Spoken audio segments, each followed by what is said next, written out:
আপনার মনে হয় না যে ৭১-কে যে আওয়ামী লীগ তাদের মৌরুসিপাটটা করতে পেরেছে তার কারণ হচ্ছে যে আপনারা তো ৭১-কে আপনারা মনে হয় আওয়ামী লীগের চেয়েও বেশি ৭১-কে আওয়ামী লীগের মনে করেন, মুক্তিযুদ্ধকে আওয়ামী লীগের মনে করেন, কারণ আপনারা মুক্তিযুদ্ধের কোনো কিছু ওন করেন না, মুক্তিযুদ্ধের স্লোগান ওন করেন না, মুক্তিযুদ্ধের মানে মানে মুক্তিযুদ্ধের কোনো মানে যেটা হচ্ছে যে মুক্তিযুদ্ধের সাথে কোনো সম্পর্কিত আছে আপনারা ওইটা যদি থিসিস হয় আপনারা ওটা একটা এন্টি থিসিস লিখতে চান, মানে ওয়ানলি আওয়ামী লীগের বিরোধিতার নামে আপনারা ১৬ ডিসেম্বরকে এখন ফিকে করে ফেলতে চান, মানে যেহেতু এটা আওয়ামী লীগ করতো, মানে ওইটাই বা কেমন এরকম মনে হয় কিনা? যেমন ১৯৭১ সালে জামাত বাংলাদেশের অভ্যুদয়ের বিরোধিতা করেছে, স্বাধীনতার বিপক্ষে দাঁড়িয়েছে, অনেক ফতোয়া দিয়েছে, অনেক বয়ান দিয়েছে, এখন যেটাই যেভাবে আসুক না কেন।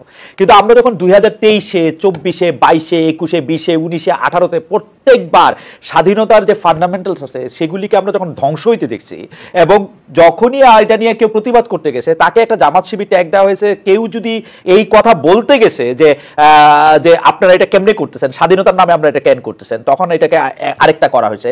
এই প্রবণতাটা থেকে রেহাই কেমনে পাওয়া যাবে? মানে ইসলামী ছাত্র শিবির যাদের জন্ম ১৯৭৭ সালে, তারা একটা লেজিটিমেট কথা বলতে গেলেও তাদেরকে কেন ৭১-এর কথা তাদেরকে শুনতে হবে? মানে লেজিটিমেট কথা বলতে পারে তারা ক্যাম্পাসে একটা অত্যাচারের সম্মুখীন হতেছে, ক্যাম্পাসে একটা দুর্নীতি সন্ত্রাসের জায়গা থেকেও তারা যদি এইটার প্রতিবাদ করতে চায় তখন তাদেরকে শুনতে হবে যে ৭১ সালে তোমরা কি করছো, মানে হোয়াই ইজ দ্যাট? মানে এইটা অবশ্যই এটা কেন? এটা কেন?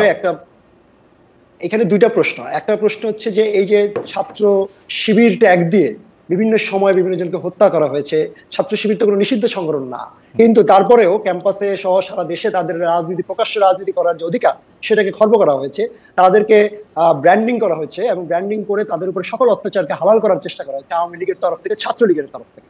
এইটার বিরুদ্ধে আমরা ছাত্র ফেডারেশন একটা সময় থেকে আমরা বলা শুরু করেছি, এবং আমাদের ঝুঁকি নিয়ে বলা শুরু করেছি। আমাদেরকেও এই কথা বলার কারণে আমাদেরকেও একভাবে মুক্তিযুদ্ধ বিরোধী কিংবা প্রো ইসলামিস্ট ধারার রাজনীতি নানা ধরনের কিন্তু ট্যাগিং করা হয়েছে। বামাতি বলে আমাদেরকেও কিন্তু ক্ষমতাসীনদের দিক থেকে নানা ট্যাগের শিকার হতে হচ্ছে।